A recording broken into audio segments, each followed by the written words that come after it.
इतिहास का सबसे भयंकर युद्ध महाभारत, जिसके हर एक पात्र महत्व रखते हैं।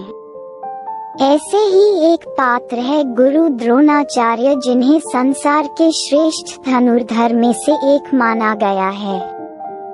गुरु द्रोणाचार्य ने ही संपूर्ण कौरव और पांडव वंश को अर्थशास्त्र का ज्ञान दिया था। वे न केवल एक श्रेष्ठ धनुर्धर बल्कि वेद पुराणों में भी पारंगत थे और एक कठोर तपस्वी भी थे। महाभारत के युद्ध में उनकी महत्वपूर्ण भूमिका रही और इनके पुत्र अश्वत्थामा की भी महत्वपूर्ण भूमिका रही। हालांकि ज्यादातर लोग गुरु द्रोणाचार्य को कौरव और पांडवों के गुरु के रूप में जानते हैं, लेकिन गुरु द्रोणाचार्य का जीवन परिचय बहुत कम ही लोग जानते हैं। इस लेख में हम गुरु द्रोणाचार्य के संपूर्ण जीवन के बारे में जानने के साथ ही गुरु द्रोणाचार्य कौन थे, द्रोणाचार्य के गुरु कौन थे, द्रोणाचार्य का इतिहास, द्रोणाचार्य किसके गुरु थे आदि के बारे में विस्तार से जानेंगे। नाम द्रोणाचार्य, अन्य नाम द्रोण, जन्म स्थान पटियाली कासगंज, पेशा आचार्य। माता का नाम घृताची अप्सरा, पिता का नाम महर्षि भारद्वाज, पत्नी का नाम कृपी, संतान अश्वत्थामा, मुख्य शास्त्र धनुष बाण। संदर्भ ग्रंथ महाभारत। गुरु द्रोणाचार्य का जन्म बहुत ही विचित्र तरीके से हुआ था। इनका जन्म किसी भी महिला के गर्भ में न होकर द्रोण नामक एक बर्तन में हुआ था, इसीलिए इनका नाम उस बर्तन के नाम पर द्रोणाचार्य रखा गया। कहा जाता है कि इनके पिता महर्षि भारद्वाज एक बार सुबह गंगा नदी में स्नान कर रहे थे, तभी उन्होंने घृताची नामक एक अप्सरा को जल से निकलते हुए देखा। उनकी सुंदरता से मोहित महर्षि भारद्वाज के मन में विकार आ गया। इसके कारण उनका वीर्य स्खलित होने लगा। उन्होंने अपने वीर्य को एक ड्रैन नामक बर्तन में एकत्रित कर लिया और इसी से द्रोणाचार्य का जन्म हुआ। सभी शिक्षा प्राप्त करने के बाद गुरु द्रोणाचार्य का विवाह कृपाचार्य की बहन कृपी नाम की राजकुमारी के साथ हुआ और इनसे इन्हें पुत्र के रूप में एक संतान प्राप्त हुआ। इनका पुत्र महाभारत का एक महत्वपूर्ण पात्र अश्वत्थामा था। कहा जाता है कि अश्वत्थामा की शिक्षा कौरव और पांडवों के साथ ही हुई, लेकिन गुरु द्रोणाचार्य अपने पुत्र प्रेम में अश्वत्थामा शिक्षा प्राप्त करने के लिए ज्यादा जोर नहीं दिया करते थे। जहां कौरवों और पांडवों को हर दिन आश्रम में दूर से मटके से पानी भर कर लाने के लिए कहते थे और जो जल्दी पानी भर कर लाएगा उसे वह ब्रह्मास्त्र का ज्ञान देंगे, वहीं अपने पुत्र अश्वत्थामा को छोटा मटका दिया करते थे। हालांकि अर्जुन इस बात को समझ गए थे, जिसके कारण वे हमेशा ही जल्दी पहुंचने की कोशिश करते थे। एक दिन अश्वत्थामा और अर्जुन दोनों एक साथ मटके में पानी भर के गुरु द्रोणाचार्य के पास पहुँचे। इसके बाद गुरु द्रोणाचार्य ने दोनों को ब्रह्मास्त्र का ज्ञान दिया, लेकिन अर्जुन ने पूरे तरीके से ब्रह्मास्त्र के प्रयोग करने की विधि सीख ली, लेकिन अश्वत्थामा ने ब्रह्मास्त्र को आमंत्रित करना तो सीखा लेकिन वापस भेजना नहीं सीखा। उन्होंने सोचा कि उनके पिता गुरु है तो बाद में वे इस विद्या को सीख सकते हैं, लेकिन गुरु द्रोणाचार्य ने कभी उन पर इस विद्या को सीखने का जोर नहीं दिया। इसका परिणाम ये हुआ कि अश्वत्थामा कभी ब्रह्मास्त्र के प्रयोग की पूरी विधि नहीं सीख पाए। जिसके कारण महाभारत के युद्ध में अर्जुन और अश्वत्थामा ने ब्रह्मास्त्र निकाला। लेकिन श्री कृष्ण के समझाने पर अर्जुन ने तो ब्रह्मास्त्र वापस ले लिया, लेकिन अश्वत्थामा को ब्रह्मास्त्र वापस लेना नहीं आता था, जिसके कारण भगवान श्री कृष्ण अश्वत्थामा के ब्रह्मास्त्र को नष्ट कर दिया और अश्वत्थामा के माथे पर लगी मणि निकालकर उन्हें हमेशा के लिए भटकने का श्राप दे दिया। गुरु द्रोणाचार्य के पिता का नाम महर्षि भारद्वाज था और उन्हीं के कई शिष्यों में से एक शिष्य अग्निवेश थे। उन्होंने द्रोणाचार्य को अस्त्र शास्त्र सभी तरह की शिक्षा दी। ऋषि अग्निवेश से शिक्षा लेने के दौरान ही द्रोणाचार्य को पता चला कि भगवान परशुराम सभी ब्राह्मणों को अपना सर्वस्व दान कर रहे हैं। भगवान परशुराम अपनी समस्त संपत्ति ब्राह्मणों को दान करके महेंद्राचल पर्वत पर तप करने के लिए चल गए थे। उसी समय गुरु द्रोणाचार्य भगवान परशुराम के पास जाते हैं और उन्हें अपना परिचय देते हुए दान मांगते हैं। लेकिन भगवान परशुराम कहते हैं कि वत्स तुम विलंब हो चुके हो। मैंने अपनी सारी संपत्ति ब्राह्मणों में दान कर दी है। अब मेरे पास इस अस्त्र शस्त्र के सिवाय और कुछ नहीं बचा है। तुम चाहो तो इसे दान में ले सकते हो। गुरु द्रोणाचार्य को असल में तो वही चाहिए था। उन्होंने खुशी पूर्वक परशुराम के अस्त्र शस्त्र को स्वीकार किया, लेकिन उन्होंने उनसे इस अर्थशास्त्र के प्रयोग और विधि विधान को सिखाने की भी विनती की। इस तरह परशुराम भगवान गुरु द्रोणाचार्य के गुरु बनकर उन्हें अस्त्र शस्त्र सहित सभी विद्याओं में अभूतपूर्व ज्ञान प्रदान किया। कहा जाता है कि एक दिन कौरव और पांडव बाल्यावस्था में परस्पर गुल्ली डंडा खेल रहे थे कि अचानक से उनकी गुल्ली कुएं में गिर गई। तब नन्हे बालकों ने उधर से आचार्य द्रोण को जाते हुए देखा और उनसे कुएं से गुल्ली निकालने की प्रार्थना की। तब गुरु द्रोणाचार्य ने मात्र मुट्ठी भर सीख के बाणों से गुल्ली को निकाल दिया।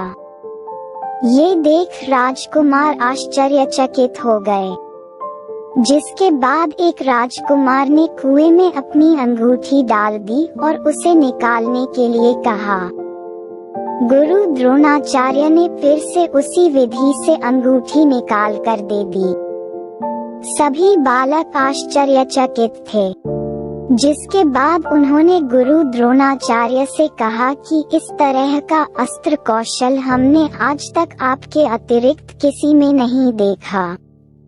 हम आपको प्रणाम करते हैं, कृपया आप हमें अपना परिचय देकर हमारे जिज्ञासा को शांत करें।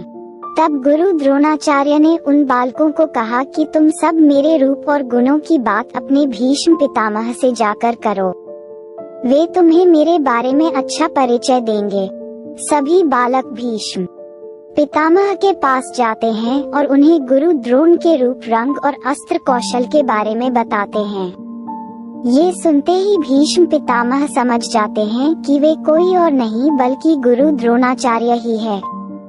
भीष्म पितामह सभी राजकुमारों के साथ गुरु द्रोणाचार्य के पास जाते हैं और उनका स्वागत करते हैं। उसके बाद भीष्म पितामह गुरु द्रोणाचार्य को आचार्य पद पर प्रतिष्ठित करके उन्हें कौरवों और पांडव राजकुमारों को शिक्षा देने का कार्य सौंपते हैं। इसी देश में उनके निवास के लिए एक सुंदर भवन की भी व्यवस्था करते हैं। इस तरह तब से ही गुरु द्रोणाचार्य कौरव और पांडवों के गुरु बन जाते हैं और उन्हें पूरी शिक्षा देते हैं। लेकिन ऋषि द्रोणाचार्य सभी कौरव पांडव में अर्जुन को सर्वश्रेष्ठ धनुर्धर बनाना चाहते थे और उन्हें सर्वश्रेष्ठ धनुर्धर होने का वरदान भी दिया था। आखिर इसके पीछे का क्या कारण था? कहा जाता है कि एक बार गुरु द्रोणाचार्य गंगा नदी में स्नान कर रहे थे कि तभी एक मगरमच्छ आकर उनके पैरों को पकड़ लिया। हालांकि द्रोणाचार्य मगरमच्छ से खुद बच सकते थे, लेकिन वे अपने शिष्यों की परीक्षा लेना चाहते थे। उस समय सभी कौरव पांडव शिष्य उनके समक्ष खड़े थे। सभी लोग मगरमच्छ को देखकर घबरा गए, लेकिन उसी क्षण अर्जुन ने अपने बाणों से मगरमच्छ को मार दिया और अपने वीरता का परिचय दिया। ये देख ऋषि द्रोण बहुत प्रसन्न हुए और उन्होंने अर्जुन को पृथ्वी पर सर्वश्रेष्ठ धनुर्धर होने का वरदान दिया। गुरु द्रोणाचार्य के लिए अर्जुन उनके प्रिय शिष्य हुआ करते थे और अर्जुन पांडव के भाई थे। लेकिन उसके बावजूद महाभारत के युद्ध में गुरु द्रोणाचार्य ने पांडवों का साथ ना देकर कौरवों का साथ दिया। हालांकि गुरु द्रोणाचार्य जानते थे कि पांडव धर्म के मार्ग पर है जबकि कौरव अधर्म के मार्ग पर है।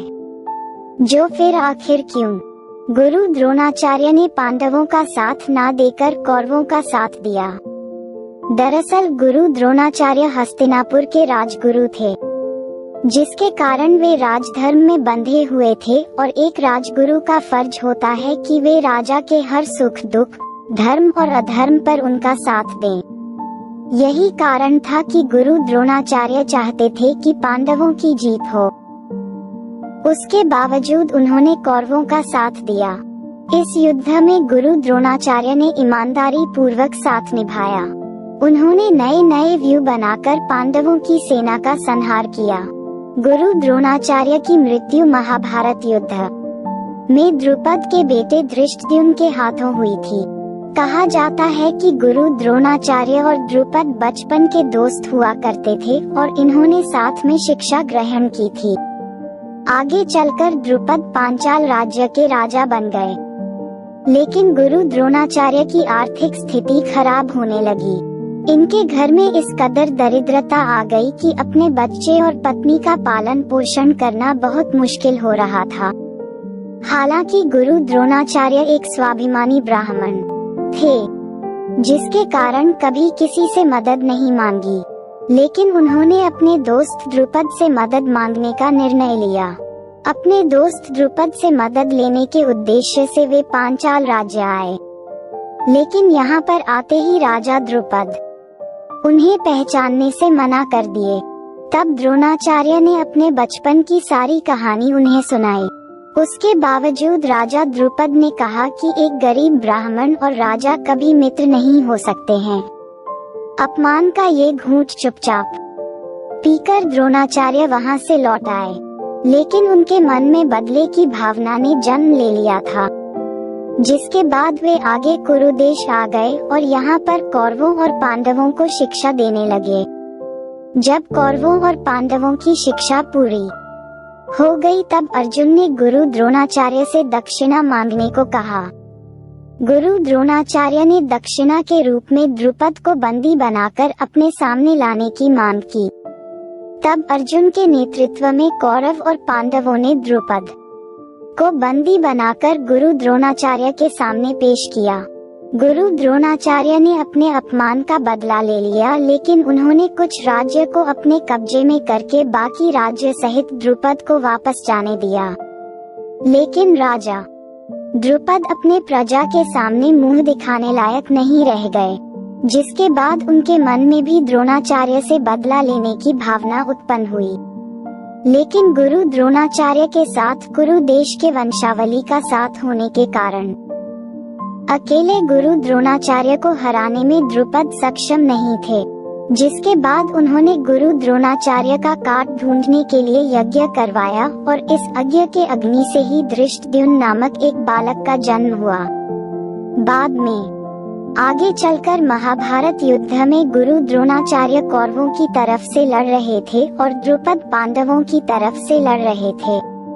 इस युद्ध में पांडवों ने गुरु द्रोणाचार्य को षड्यंत्र पूर्वक निहत्था बना दिया, जिसके बाद द्रुपद के बेटे धृष्टद्युम्न ने गुरु द्रोणाचार्य के सिर को धड़ से अलग कर उनकी हत्या कर दी। ये रोचक कहानी आपको कैसी लगी ये कमेंट करके जरूर बताएं। और इस कहानी से कुछ नया जानने सीखने को मिला या फिर इंटरेस्टिंग लगा तो प्लीज इस वीडियो को एक लाइक करके आप अपने फ्रेंड या फैमिली में इसे जरूर शेयर करें। और यदि आप इस चैनल पे नए हैं तो प्लीज इस चैनल को सब्सक्राइब करके बेल नोटिफिकेशन आइकॉन को ऑन कर लीजिए ताकि हमारे आने वाले वीडियो को आप मिस ना करें।